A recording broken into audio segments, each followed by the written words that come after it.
And why aren't you out there in that marvelous surf this morning? I haven't read the paper yet. I don't come to life until I've read the paper. Bother the paper. I thought you were out here on a holiday. I have to find out what's going on in the world. That's the penalty of owning the biggest and the best newspaper in the country. I have a few days left in which to get into a well-known surf. Then you're definitely taking the Clipper back on Friday. But definitely. I'm sorry I can't persuade you to take the boat back with Dad and me. I'd like to, but, you know, that Clipper gets there faster. Oh, here comes your man Friday. Oh, Cato with the newspapers. Well, I'll be running along. Aloha. I observe the Sentinel is carrying an extra page of advertising. I guess Gunnigan's new assistant Harper must know his business. Mr. Gunnigan knows his business too, Mr. Britt. He is a first-class managing editor.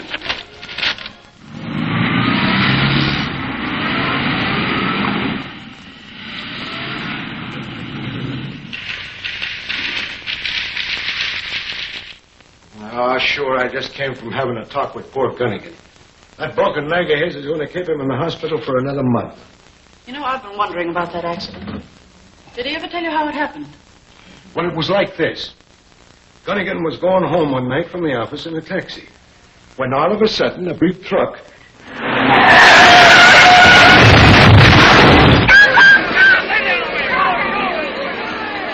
And the first thing Gunnigan knew, he didn't know anything. I wonder if that really was an accident. I always thought poor Gunnigan was framed. And by some of the crooks who object to the Sentinel's campaign against racketeers. True for you, Casey. With Gunnigan in the hospital and this fella Harper... Is he in there? No. With this fella Harper, he appointed to take his place running the paper, the racketeers are getting away with murder. They certainly are, Axford. Now take the lottery racket. You take it. Sure, I hate to touch it. Well, if Mr. Reed were here, he'd certainly lose no time in exposing that racket. Well, why don't Harper do something about it? I don't know. Well, with due respect for Gunnigan's judgment, I don't trust Harper. Well, I got to go to the district attorney's office. You know, he's starting an investigation of this racket. Isn't that a private investigation? Leave that to me. Sure, I did the DA a lot of favors when I was a cop. Oh, it's a good thing you got flat feet, man of action, or I'd have bowled you over. Flat feet, is it? Now, you... Well, sure, now, they're better for understanding than a flat head like yours, Mr. Lowry. You smart bitch. Cute kid. You better follow him. Why, where's he go? DA's office. Yeah? Said the DA was going to expose the lottery racket. That's for me.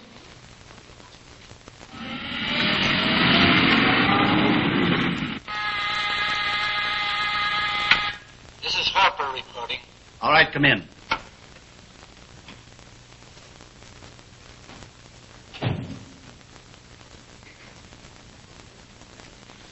I sent for you, Harper, because you're falling down on the job. In what way, Mr. Crockett? I got you the job on the Sentinel by forging credentials for you from a Paris newspaper.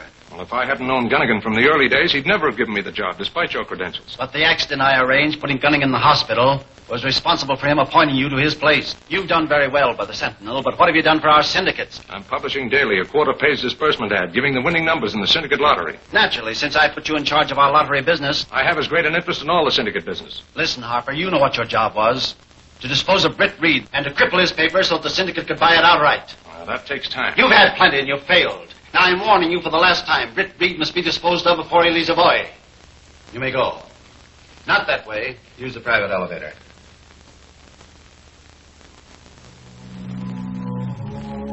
Boys, I'm proud of you. This is just the kind of thing that Mr. Reed would like to see in his paper. Boy, was that a scoop. The DA didn't hold back a thing. Don't forget who did the scooping. Sure, them racketeers will be shaking in their boots when they read that exposure. What racketeers? What exposure? Well, answer me. Well, it's a story about the lottery racket that the boys dug up in the DA's office this morning, Mr. Harper. Lottery racket? What's it about? Well, I told you. Sure, it's a scheme by which the racketeers take the pennies away from the poor. Well, it's just the type of thing that Mr. Reed would crusade against if he were here. Who assigned you to this story, Axford?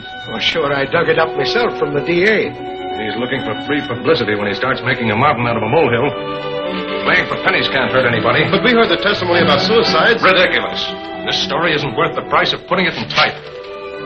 Next time you start an investigation, consult me first. Yes. For the next few days, I'm assigning you to the cattle company in the northern part of the state. Is there something up there you want to have investigated? Yes. Find out if they expect a drought this year. And if so, why?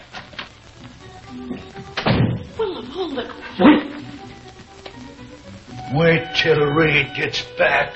Something crooked going on here. And it's up to us to find out what it is. You know, before we go back to the mainland, we really ought to go to one of those native feasts. What do you call them? Luau, you mean? Yes, a luau. A cablegram just arrived from Miss Case, Mr. Britt. How do you know it's from Case? She's the only one who has your address. Oh, that's right. Case is my right-hand woman. Excuse me.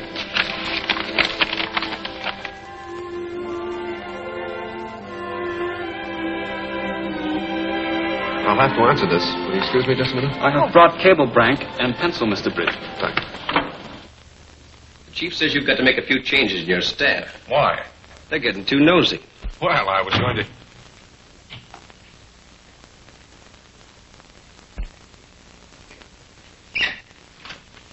What do you want? When you found no one in the outer office, why didn't you knock?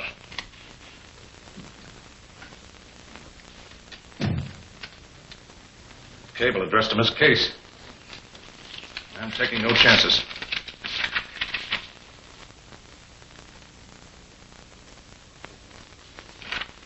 This is a job for you, Bourdin. Leaving here next Friday, China Clipper. Signed Reed. Reed must never leave Hawaii. Well, that'd be a nice trip. And a chance to get even with Reed for trying to send me to the chair instead of Kirk for that Sweeney murder. Clipper leaves here for Hawaii tomorrow morning. That'll get you there in time. We've got to talk this over with the boss. Come on.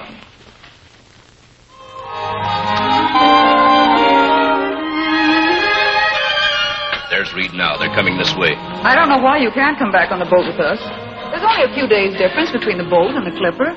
Why don't you persuade your father to go back on the Clipper? Good evening, Ruth. Oh, good evening, sir. Hello, Dad. Well, Gloria, it's time we started. We're going to that luau. Why didn't you come along, Britt? That's right, Dad. You make him come. Well, where is it going to take place? At a native village about halfway between here and Halavia. I'd like to go. I'll tell you what, I have some work to do. You go on ahead and I'll join you there later. Grant. Bye-bye. Bye. You know where they're having this luau? Sure. I know everything that happens around here. What's your plan? It's a cinch. I'll get my boys. We'll trail Reed's car when he leaves the luau, jump him, and only the sharks off Diamond Head will know what happened. Sounds easy. Let's get started.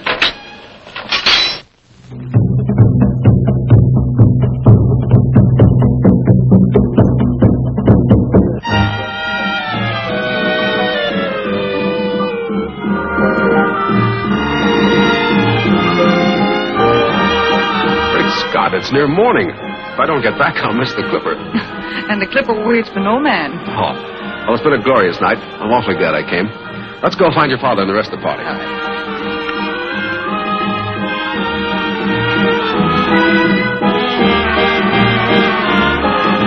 Reed and his servant are just leaving. Anybody else with them? Just the driver. 3 of them, eh? We can handle them. You drive the car.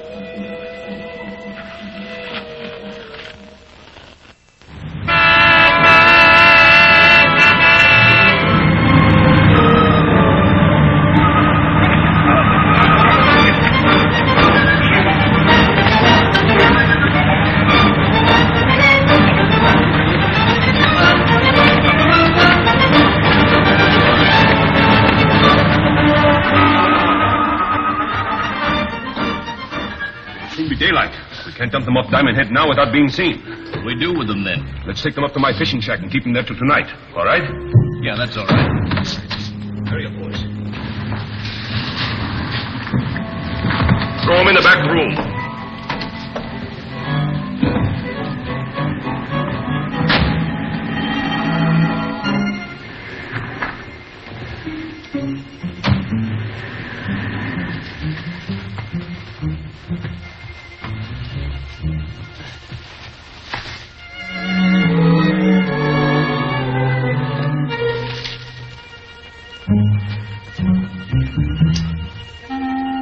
You're sure your men can be trusted? Reed recognized me, and it wouldn't be healthy for me if he escaped. Don't worry. Reed and that Oriental haven't a chance in the world. I'll come back tonight and finish the job. All right, then. We'll return to my hotel, and I'll pay you off. I'm pulling out in the steamer that leaves this morning.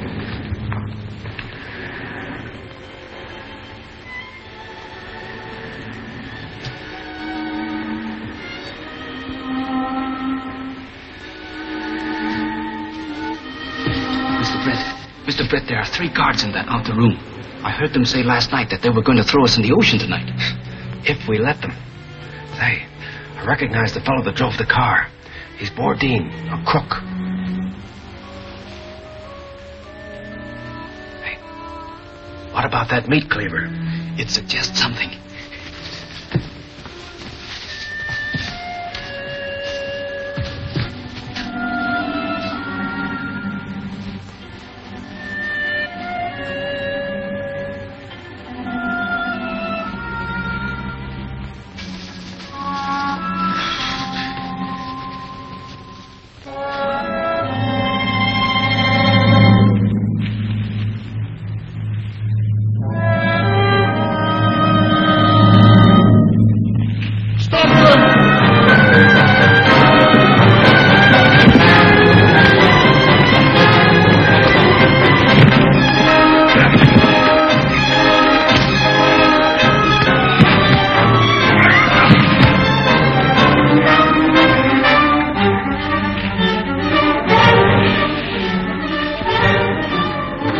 Now for the clipper if we can make it.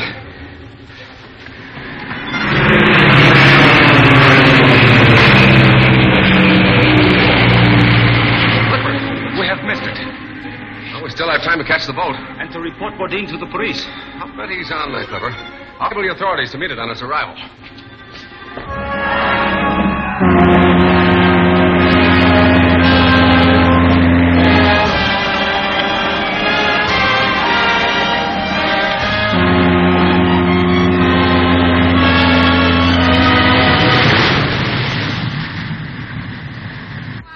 You on deck. Shut that door. What's biting you, big boy?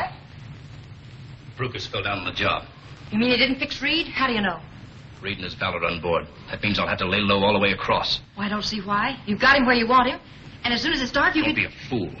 Better give the ship's officers 4 days for an investigation. Remember, I've got a record. Well, then what are you going to do? Lay low, like I told you. Now, the captain's ball takes place the last night of our voyage. There'll be plenty of excitement aboard. I'll be safely ashore before they discover there's a passenger missing.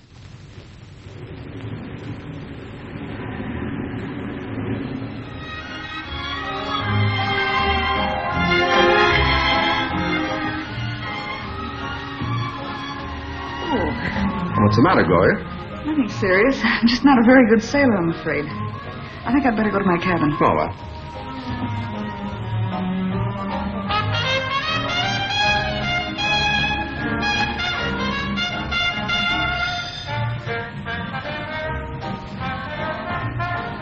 I feel better now. I'll rest for a few moments and join you later. I'll call you back to my cabin and see if you're feeling all right.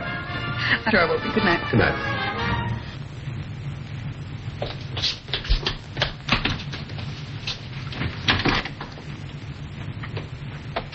What's the matter, Cato? Bourdin is on the steamer. Are you sure? Yes, Mr. Brett. I saw him on deck and followed him to his cabin. It's room 97 on B deck. Come, I'll show you. Wait a minute, not so fast. I just can't make it out. He must have known for 4 days that we've been on this boat. And has made no further attempt on our lives. Oh, that's the mystery. Bourdin has a lot of information that I need. I'd give $1,000 right now if I had the Green Hornet outfit. Thank you, Mr. Brett. I can use that $1,000 very nicely. What? You mean you have it?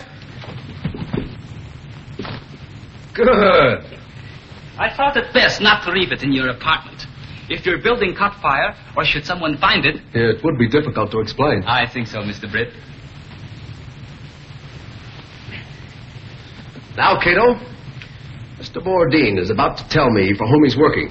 And some other things I want to find out. I'm sure he will, sir.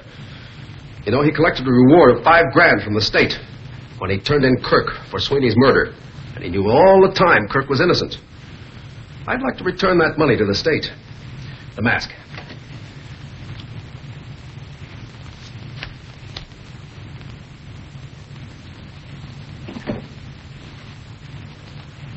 Don't follow me too closely. We mustn't be seen together on deck. Here's the gas gun. And remember, room 97, B deck. Right. Tonight, the Green Hornet strikes again.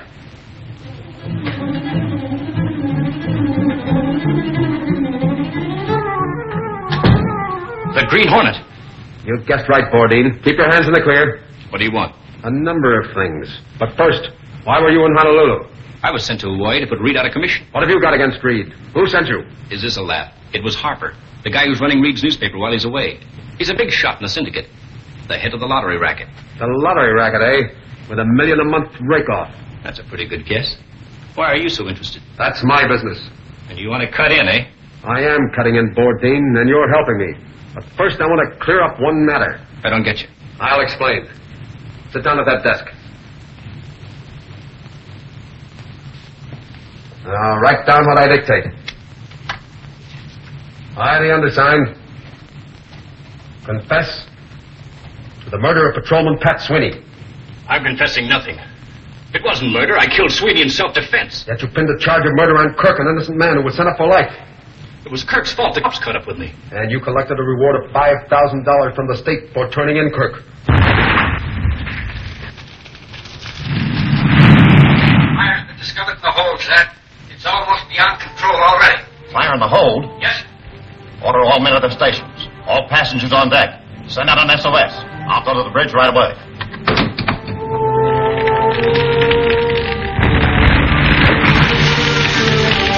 Are you letting me go now? I'm asking the questions. Hand me over your wallet. I'm collecting the Sweeney reward money. It's all I got, Hornet, about $2,500. Not so fast, Bourdain. Now answer my questions, quick. Who's behind Harper? Who's the head of the syndicate? I can't tell that. I can't. It means certain death for me. Answer my questions. I can't. They'll kill me. I can escape the police, but not the syndicate.